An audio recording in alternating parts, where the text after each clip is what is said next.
Praneeth group వారి group park Spanish model triplex Vilas Dundigal Gagillapur. మరిన్ని వివరాలకి ఈ కింద నంబర్ని సంప్రదించండి.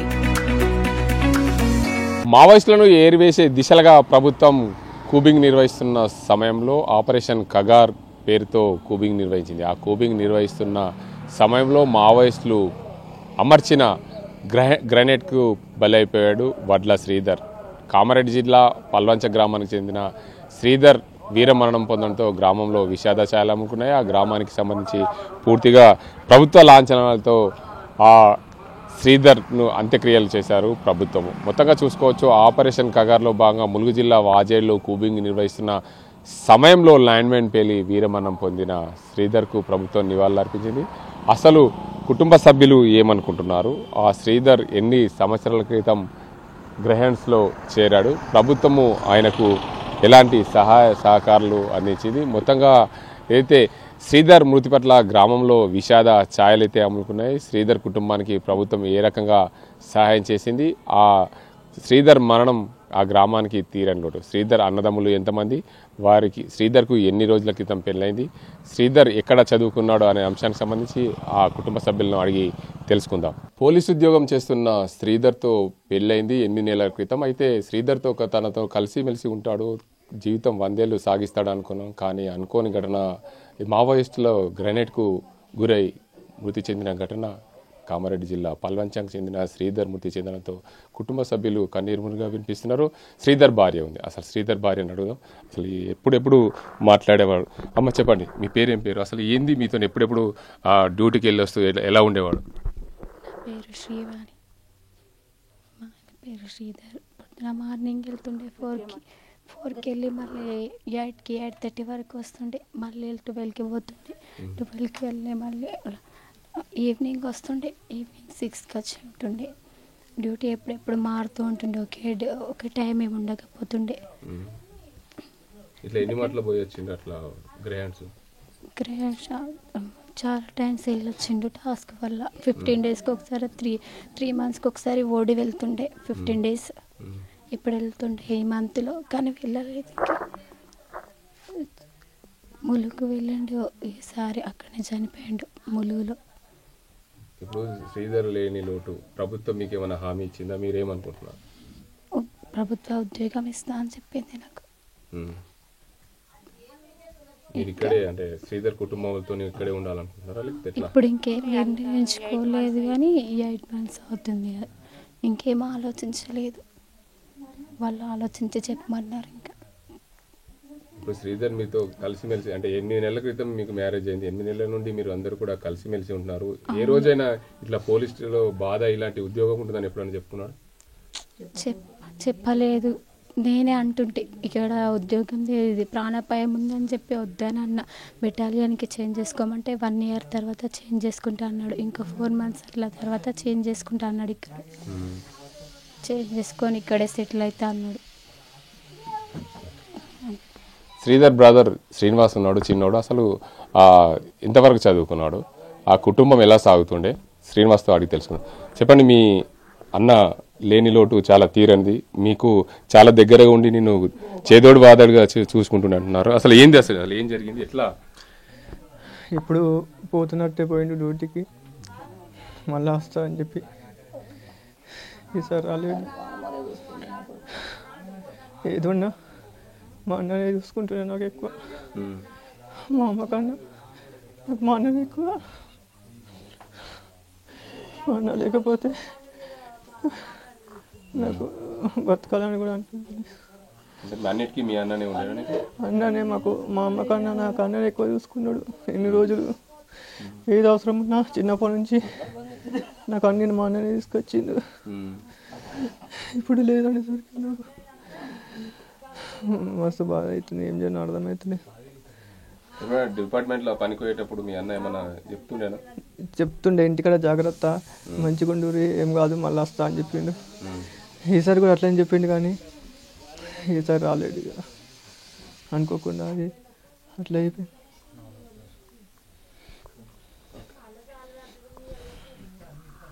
శ్రీధర్ పెద్దన్న ఉన్నాడు, వారిని అడుగుదాం. మొత్తంగా అసలు ఇంటిని నడిపేది పెద్ద కొడుకే అని ప్రధానంగా అన్ని కుటుంబాల్లో పెద్ద కొడుకు ఇంటికి బాధ్యతగా ఉంటాడు.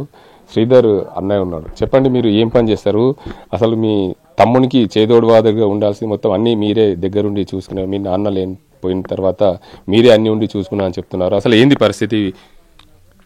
స్టార్టింగ్ నుంచి సార్ నేను మా అమ్మ చాలా కష్టపడ్డాం, మా తమ్ముళ్ళు కొంచెం కష్టపడ్డాం. జాబ్ వచ్చింది సెట్ అని చెప్పేసి అనుకూలంగా ఇవన్నీ జాబ్ అయితే వచ్చింది కానీ 8 నెలల కింద మ్యారేజ్ కూడా చేసినాం. మ్యారేజ్ చేసినాక వాళ్ళకి కొత్త పెళ్ళంది, వాళ్ళకి హైదరాబాద్ ఉంటాడు, వాళ్ళు ఎక్కడే ఉంటాడు, వచ్చి ఇబ్బంది అని చెప్పేసి మా వాడిని కూడా ఇబ్బంది పెట్టాలి, వీళ్ళకి ఎందుకు ఇబ్బంది పెట్టి చెప్పేసి వాడిని కూడా హైదరాబాద్ సెట్ చేయించిన పెళ్లి కాగానే నెల లోపలనే ఇక్కడ సెట్ అయిపోయారు అమ్మ. అమ్మవాడు వాళ్ళ అమ్మవాడు ఉంటుంది అనమాట. మరదలు తమ్ముడు కలిసి అందరూ మంచిగా ఉంటారని చెప్పేసి హైదరాబాద్ రూమ్ తీసుకుని నేనే అన్ని తీసుకుని అప్పయిపోయిన. నేను వడ్ల పని చేస్తాను సార్ ఫస్ట్ నుంచి. నేను మా నాన్న చనిపోయినప్పటి నుంచి మొత్తం నడిపించింది నేను, మా అమ్మ నడిపించాను. మా ఇంట్లో పెద్ద ఎక్కువ వాడే ఉండే నాకు, అన్నిటికీ వాడే ఉండే. దేనికైనా నేను పని చేస్తుంటే వెనక పడ్డ సపోర్టింగ్ అంతా వాడే ఉండే. ఏ విషయమైనా కానీ చెప్తుండే నాకు. ఇప్పుడు ఎప్పుడైనా చెప్పాడా డిపార్ట్మెంట్లో పోయినప్పుడు? చెప్తుండే, అమ్మ చెప్తుండే, అమ్మ నాకు ఫోన్ చెప్తుండే. కానీ కాకపోతే మెయిన్ విషయాలు చెప్తుండే. ఏమైనా పన్నులు కానీ ఇంకేమైనా చేద్దామంటే డిసిషన్ చెప్తుండే. ప్రభుత్వం ఏమైనా ఆదుకుంటామని చెప్పింది, ప్రభుత్వం చేస్తామని చెప్పింది. హామీ కూడా ఇచ్చారు. ఎమ్మెల్యే మా ఎంపీ మా శిబిరేలు గారు సార్ కూడా వచ్చేయలేరు. ఇంకా ప్రాసెసింగ్ స్టార్ట్ చేయలేదు సార్. ఇంకా చేస్తే తెలుస్తుంది అంతలో. ముగ్గురు అన్నదమ్ములం మొత్తంగా మేము అందరం కలిసి గ్రామంలో కలిసిమెలిసిగా ఉండేవాళ్ళం. పూర్తి స్థాయిలో కుటుంబం అంతా కూడా ఇక్కడ కలిసి ఉండేవాళ్ళం.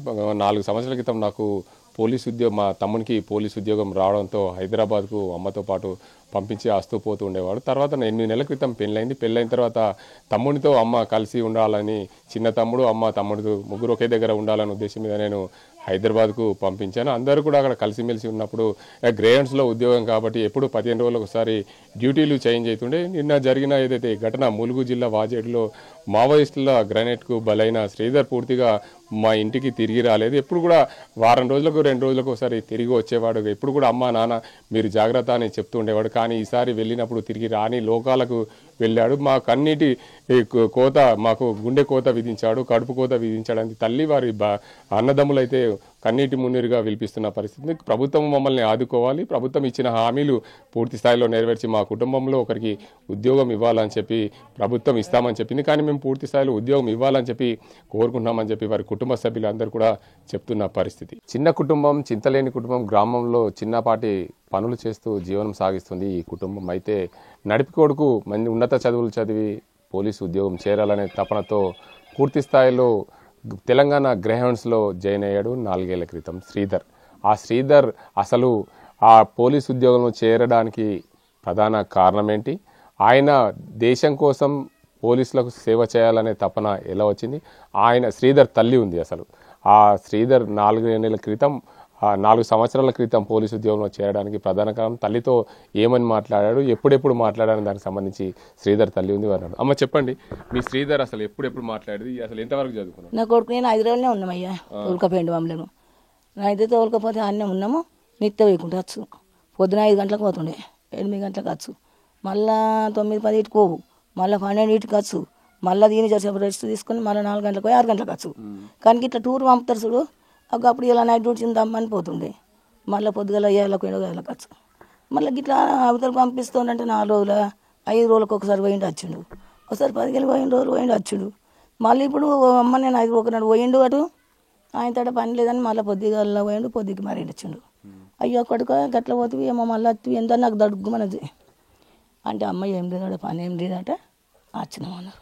అయితే సరే బిడ్డ నాకు కన్నులో కనిపించినాం అనుకున్నా. అంతకే మళ్ళా తెల్లలేదు, మర్నాడు ఆయన మళ్ళీ తోలుతాడు రమ్మని తయారైతే 3 గంటలకు ఇక్కడికి వెళ్ళి అన్ని టిఫిన్లు 3 వద్దులు 4 వద్దులకు అన్నము అన్ని కూరగాయలు తినేటి వస్తువులు అడవిలో ఉండేటి అన్నీ కట్టుకున్నట్టు తోలేసినాం. తోలేస్తామా మీరు పైలము కూడలు ఉంటుంది, నా కొడుకు మొన్న లగ్నం చేసిన అవుతుంది అన్నాడు. అమ్మ మీరు పైలము, తమ్ముడు చిన్నోడు ఉన్నాడు కదా, అమ్మ తమ్ముడు మీరందరూ పైలము, నేను మళ్ళీ వస్తా, అమ్మ నా గురించి ఏం పిగర్ పెట్టుకోకే, నేను వస్తాను. పోతే ఎప్పటిలో పోయి నా కొడుకు వస్తాడు అనుకున్నా. అయ్యా నేను నన్ను ఇట్లా మోసం చేస్తాడు అనుకోలే. 5 రోజులు పోతే మంగళవారం నాడు పోయిండు. బుధవారమే జరిగిందా, గురువారం మాకు తెలిసింది. పొద్దున 8, 9 ఇటు వరకు తెలిసింది. తెలిస్తే అయ్యా ఏంది అని వాళ్ళు ఫోన్ చేశారు. నా ఫోన్ చేశారు. అంటే నా ఫోన్ కోల్ చేస్తారు. అయ్యా నా కోల్ చేసేటోళ్ళు లేరు, నా కొడుకు లేరు, మరి ఎందుకు చేస్తుంది ఎవరు అయ్యా మీరు అన్న అంటే అమ్మ నేను చేస్తున్నాను అంటే ఎంత అయ్యా నా కొడుకు లేడు, నా కొడుకుని 2 రోజులు పోయిండు, మరి ఏంది ఏం కథ ఏంది అమ్మ అంటే వాళ్ళు చెప్పలేదు. అయ్యో సారు జర చెప్పురు నాకు ధరించదంటే అమ్మ ఏం లేదు, మళ్ళీ మా ఇంట్లో ఉన్నారు ఆ ఓరన్న ఆయన కూడా పోలీసు ఆడ మాట్లాడతాడు. నాకు మాట్లాడాలి బిడ్డ తోలుకురాపమంటే తోలుకొచ్చింది. తోలుకొస్తే ఏంది ఏం కథ అంటే జరంతా దెబ్బ తాకింది, వీళ్ళని తోలుకపోతే దవాఖానలో చేంజ్ చేస్తాము, అమ్మ మీరు రండి 2 డ్రెస్సులు పిల్లగానికి బట్టలు పెట్టుర్రి, మీరు కూడా పెట్టుకుండ్రి అని అన్నారు. అంటే వానికి 2 వీనికి 2 నేను పోతున్నా పిల్ల వచ్చే అని అందులో పెట్టుకున్నాం. పెట్టుకున్నాకనే కారు తెప్పించారు. అమ్మని తోలుకొని పోయినరు. తోలుకొని పోతే తోలంది అక్కడ చెప్పిన మందిగా డౌట్ వస్తుంది, గుద్దుకుంటూనే ముత్తుకుంటున్నా. అమ్మ నువ్వు వేడువక అనుకుంటా గడికి అది తెస్తారు ఇది తెస్తారు నీళ్ళు, కానీ ఎవ్వో నాకు ఏమో అయినట్టుందని నాకు భయం అవుతుంది. వాళ్ళు ఇట్లా చేసిన కొద్ది ఏదో వద్దు సార్ నా కొడుకుని చూపించారు. ముందుగా నా కొడుకు ముఖ్యం, నా కడుపులో మనవాడ నాకు ఏదో అన్నా కానీ అంత అమ్మ జరాగు మంచిగానే ఉన్నాడు, నీ కొడుకు మంచిగానే ఉన్నాడు అన్నారు పడిపోయేదాకా. మళ్ళీ కొంత దూరం అయినాక పర్సు పడిపోతుంది, బెడ్రూమ్ బాగా పోతుందట. అమ్మ నమ్మకం ఇస్తలేరు, నువ్వు వేడువకు చెయ్యకని అన్నారు. కానీ గట్టినే ఉన్నాడు, దావకాలకే దొరకపోతున్నాం అన్నారు వాళ్ళు. ఇక అది ఎప్పుడు పోయింది ఏం కథ. మళ్ళీ మేము పోయినాక ఆ దావకాలకు పోతామనే వరకల్లా ఆ ఫోన్ల మీద అద్దు ఆడ కాంపాక్స్ ఉంటుంది అది అందులోకి తీసుకురమ్మన్నారు. అందులోకి తీసుకుపోయినారు. తీసుకుపోయి పెద్ద కోటీలు ఉన్నాయి, అందులోకి ఒక గంట కూర్చుండే పెట్టారు. ఒక గంట కూర్చుండే పెట్టినాక మళ్ళీ ఒక తోలుకుపోయినాక గిట్ట అంత వీడియోలు వాళ్ళు వీళ్ళు వచ్చిర్రు. వచ్చినాక మరి ఏరయ్యా సారు ఎట్టున్నారు చూపించు నా కొడుకుని అన్న కానీ అమ్మ ఇప్పుడు చెప్తారు. అయ్యో మరి పురాగా అయిపోయినాక చెప్పరా ఏమనుకున్నాను. ఫోటోలు వీడియోలు అని తీసుకున్నారు. సంతకం పెట్టి మన వరకు ఇంకా నాకు డౌట్ అయింది. ఇక ఎవరిన కొడుకే ఏమైండు సారు నువ్వు చెప్తలేవు, ఇంటికి వెళ్ళి వచ్చిన సారు చెప్పకపోయింది. 4 వచ్చింది వాళ్ళు చెప్పకపోతే మీరు చెప్పకపోతే నా కొడుకు ఎట్టున్నాడు అమ్మ అంటే హెలికాప్టర్లో తెస్తుండ్రు. అమ్మ హెలికాప్టర్ ఇద్దరు చచ్చిపోయిన అన్నారు. ఒక ఆయనకు జర చూస్తుందని అంటే నీ కొడుకే చూస్తుందని చెప్పింది. అంటే 3 పునుగులు తెచ్చారు పెట్టారు.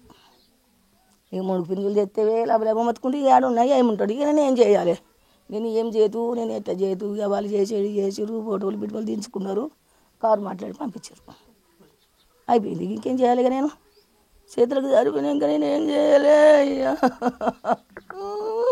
నా కొడుకు చెరుపు ఆనందంతో ఉన్నా నేను ఎన్నో లక్షలు పెట్టుకొని లేపుకుంటుంటే అయ్యో నా కొడుక మనం లేని కుటుంబం కొడుక నేను బిడ్డలు చేసి నడుపుకున్నా. నా కొడుకును తెల్లందాగా అయ్యా ఊరళ్ళకి అందరికీ ఎరిగైనా అయ్యో నా కొడుక అయ్యో పట్టించుకోలేదు. అయ్యో చెల్ల చచ్చిపోయినా అని నా కొడుకులను 3 కొడుకులని అయ్యో అయ్యా నేను బిడ్డలు చేసుకుంటా నడిపోయి నా కొడుకు సరికుండా అద్దన్న కానీ అమ్మ ఇది ఏం కాదు అన్నాడు. చాలా మందికి వస్తుంది కదా వచ్చిందని అన్నాను.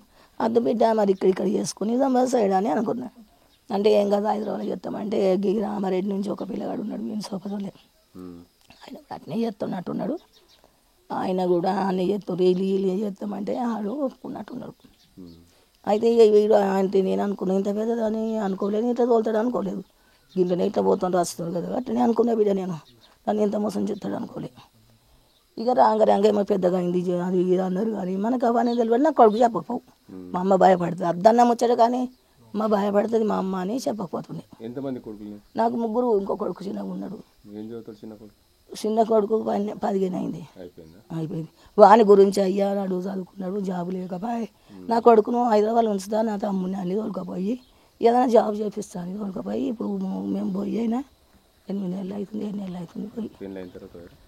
పెళ్ళి అయినాకనే పోయినా మాకు అట్లా అద్దె పట్టినోడు అత్తుండు విడిచినోడు. నా కొడుకు పెద్దోడు ఒకడు. అయ్యా నా కొడుకు జాబ్ ఇవ్వలేదు బిడ్డ, నాకు ఏం లేదు కానీ ఆయన నేనేం చేయాలి. గవర్నమెంట్ వాళ్ళు నిన్న ఏమన్నా హామీ ఇచ్చారు? ఇచ్చిండ్రు. ఏమన్నారు ఇస్తాం ఒక జాబ్ ఇస్తామన్నారు.